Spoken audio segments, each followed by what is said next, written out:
সকাল সকালই বেরিয়ে পড়েছি দুজনে মিলে, কিন্তু বেরিয়ে কি হলো, বৃষ্টি শুরু হয়ে গেছে। আর আমরা যাচ্ছি একটা জায়গায়, সেখানে 20 বছর পর যাচ্ছি। আমি না, আমার হাজব্যান্ড 20 বছর পর যাচ্ছে। তো দুজনে মিলে ফাইনালি চলে এসেছি। তো চলো দেখা যাক কোথায় যাচ্ছি। তো দেখো, হ্যাঁ, 20 বছর পর আমার হাজব্যান্ড মানে আমাদের দিদার বাড়িতে, মানে ওর দিদার বাড়িতে সন্তোষী মায়ের পুজো হয়, সেইখানে এসছি। প্রায় 20 বছর আগেও গেছিলো 2004-এ, আবার আমরা এসছি 2024-এ। তো সেখানে দেখো মায়ের পুজো হচ্ছে, এখানে বড় মামা আর মামি পুজোতে বসে পড়েছে। আমাদের যদিও একটু যেতে লেট হয়ে গেছিলো, কিছু করার নেই, বাড়িতে কাজকর্ম, ও কাজে গেছিলো, ফিরলো, তারপর বসকে খাওয়ানো টাওয়ানো নিয়ে। তো দেখো এখানে পুজো হচ্ছে মা সন্তোষীর, খুব ভালোভাবে বড় করে পুজো হয়।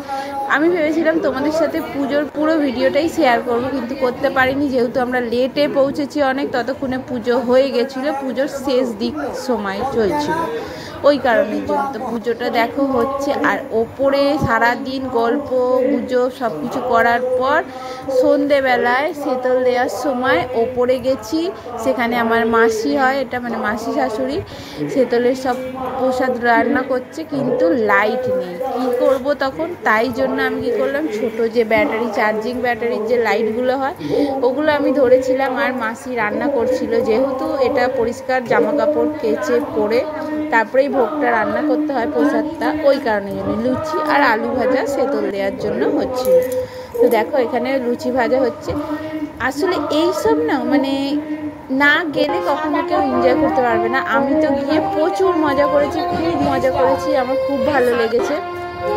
আমি তো এই প্রথম গেলাম, কিন্তু যদিও প্রথম থেকে যদি একদম যেতাম পুজোর স্টার্টিং থেকে, তাহলে হয়তো আরও ভালো লাগতো। সন্ধ্যেবেলা দেখো লাইট ফাইট জেলে উঠেছে, কি সুন্দর লাগছে না? এখানে সামনেটা অনেকটা বড় জায়গা আছে, সেখানে পুজোটা হয়। আর পাশেই দেখো তুলসী মঞ্চ আছে, আর ওখানে কিন্তু সন্তোষী মায়ের বেদিটা আছে, বেদির উপরেই মায়ের পুজো হয়। মাসি এখানে বরণ করার জন্য রেডি হচ্ছে, কাকে বরণ করবে এটাও তো একটা ভাবনার বিষয়। আর এখানে দেখো আমাদের দিদা, সেও যাচ্ছে, আমিও আছি এখানে। অল্প অল্প ক্লিপ নিয়েছি, বেশি কিছু ক্যাপচার করতে পারিনি। আর এখানে আছে আমার দিদাও, তো ও একটু জিজ্ঞেস করছিল যে বৌদি লাইটটা কোথায়, বলে দিলাম ওকে। আর এখানে দেখো আমার বর দাঁড়িয়ে আছে, কেন বরণ করতে যেতে হবে, কীর্তন করার সবাই চলে এসছে। তো কীর্তনের লোকেরা যখন বাড়িতে আসে নাকি বরণ করতে হয়, এটা আমি আগে জানতাম না, যে আগে জেনে গেলাম। কিন্তু খুবই ভালো লাগছিলো, এত আনন্দ হয়েছে, মজা হয়েছে যে বলার কথা না, আমার তো খুব মজা লেগেছে। আর আশা করি নেক্সট ইয়ারও আবার যাব, অনেক মজা করব, আর আগে যাব, প্রথম থেকে যাতে পুজোটা দেখতে পারি সেই রকমভাবে যাব।